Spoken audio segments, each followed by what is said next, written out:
just a thing of beauty? Can we avoid the uncontrolled nosedive? Okay, here we are, starting a brand new save. Kerbal Space Program, hard mode. Hard, but we're not going to leave it at hard. We're going to do a few things to make it even harder. Well, yeah, this all looks good. We might turn on launch sites later. Let's see. Part pressure, yes. G-force, yes. Kerbal G-force, yes. Negative funds of science, yeah, we want that. Require signal for control, yes. Plasma blackout, yes. Extra ground stations, no. We're going to be connected only to Kerbal Space Center. Crossfeed, we'll get rid of that, just a pain in the ass. Contract configurator, here we are. We've added a bunch of contract packs, including significantly giving aircraft a purpose. She's going to be flying a lot of planes. We're going to turn off most of the stock contracts so that we can really enjoy the customers. We're going to leave rescue and recovery so that when all of our Kerbals die horrible, horrible deaths, we have ways to replace them. And then over here we've got a couple of mods that are the main mods of our game. We're running the Kolonization system, which makes it so that combined with life support, you need a bunch of stuff to keep your Kerbals alive. You gotta build bases that are more interesting. We're gonna turn off customized Kerbonauts. And yeah, this all looks good. Just some like basic stuff here. Hide that. We're gonna turn down the science rewards of the wolf.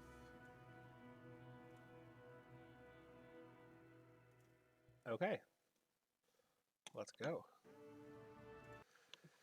Okay, so yeah, I mentioned we're using giving aircraft a purpose. We're using MKS, Modular Colonization System, and life support from USI.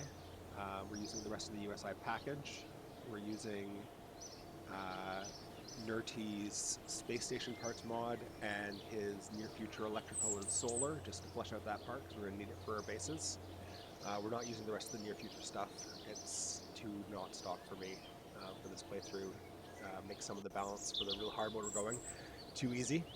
And the other big thing we're using is probes before crew, which does what it says in the tin, but it's also a pretty thorough rebalance of tech and the science and the tech tree to make progression more interesting and a lot more difficult. So we take a quick look. We start with just our engineering parts, our computers, basically. A fin, the jetpack and parachute, probe core, battery, 2 shrimpy boosters, not even the shrimp booster, that's too big for us.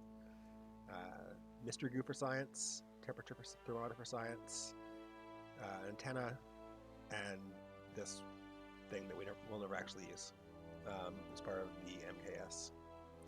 And we start with a whole whopping 10,000 Kerbucks, no science, no reputation.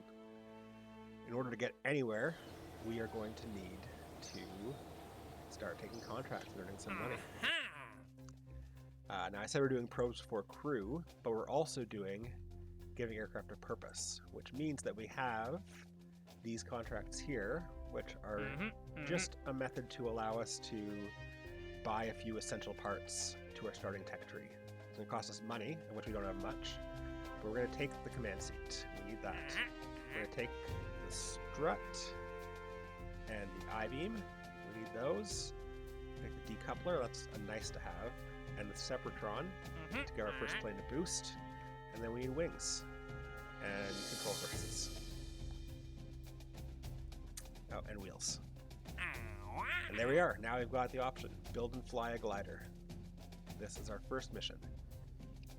It's going to give us 1,200 advance and 1,800 if we complete it. If we screw up, we're going to lose 8,000.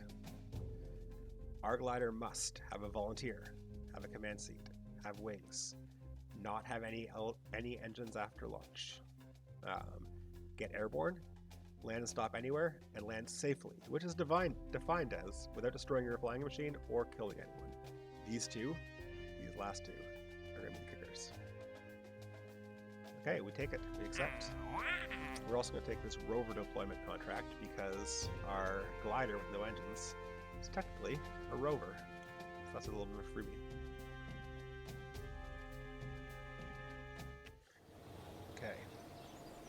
let's build us a glider.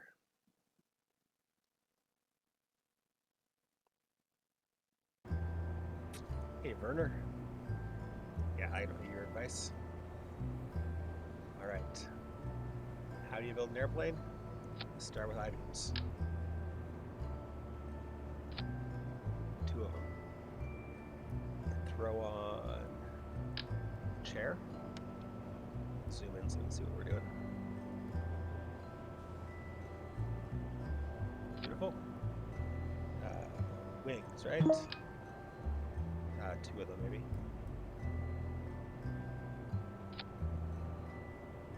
Looking good.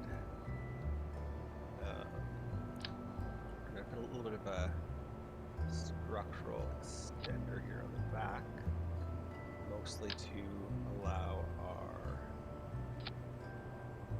wheels to be a little bit away from our center line so we don't just tip on our sides.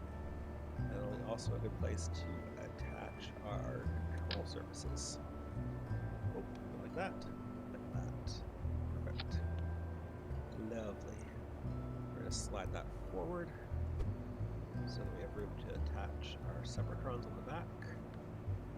And we're going to throw on the wheels. 2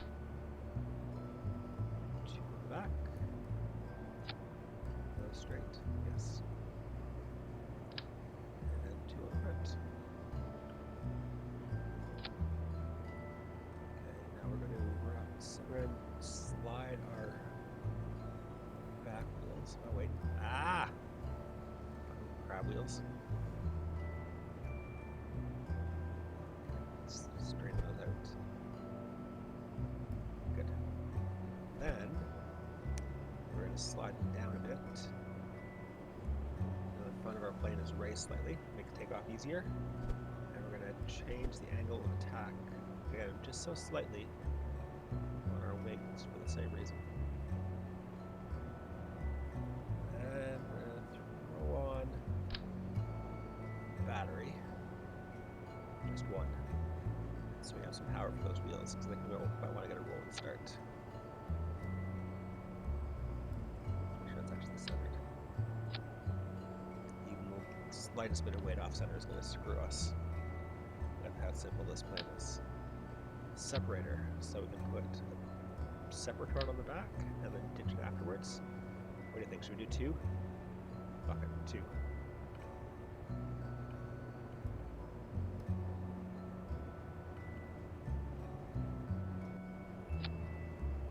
Drag on the ground?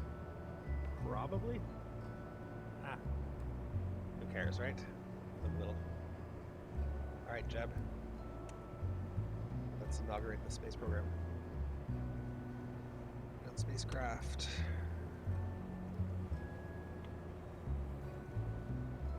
What do we call it?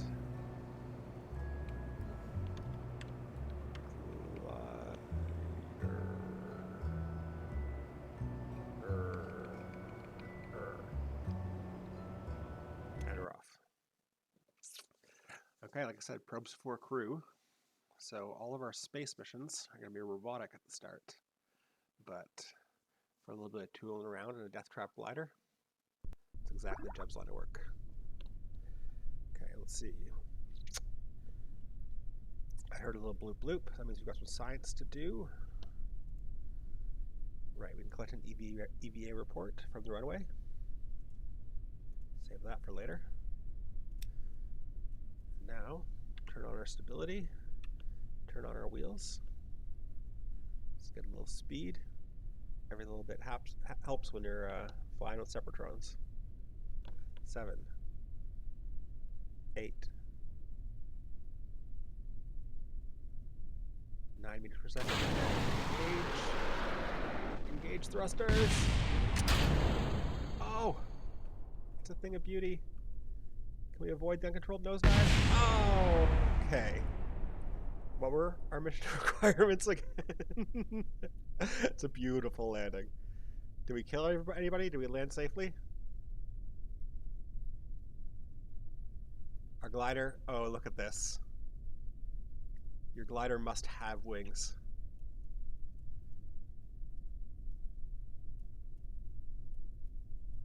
Jeb, I'm as disappointed as you are. But our rover mission completed successfully. All right, let's recover. We're gonna need to resell that I-beam to fund our next ship.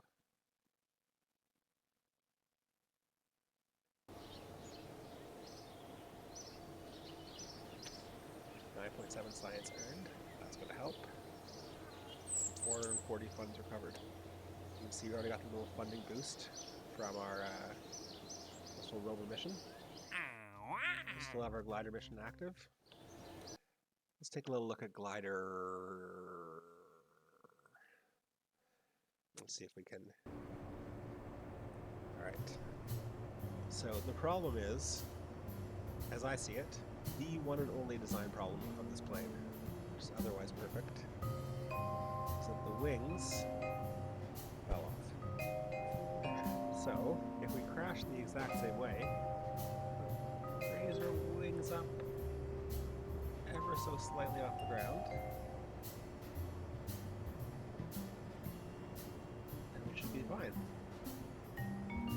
Simply, actually, no, we didn't do last time. We're gonna check our center of mass lift. Ooh. Center of lift is a little bit further forward than I'd like. I wonder if we move the wings slightly, if we can get something more. Oh wait, where's, you know what? We take off the Separatron and have center of mass change. So I think we're actually okay. Because once we're actually flying, center of mass will be there. Okay. Look at this engineering. Alright, Jeb, you were amazing. Let's give Valentina a chance at the second flight. Launch!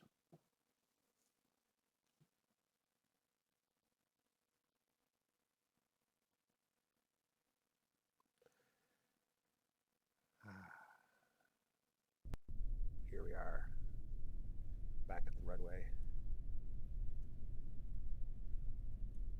Everything's right in the universe. Let's start driving.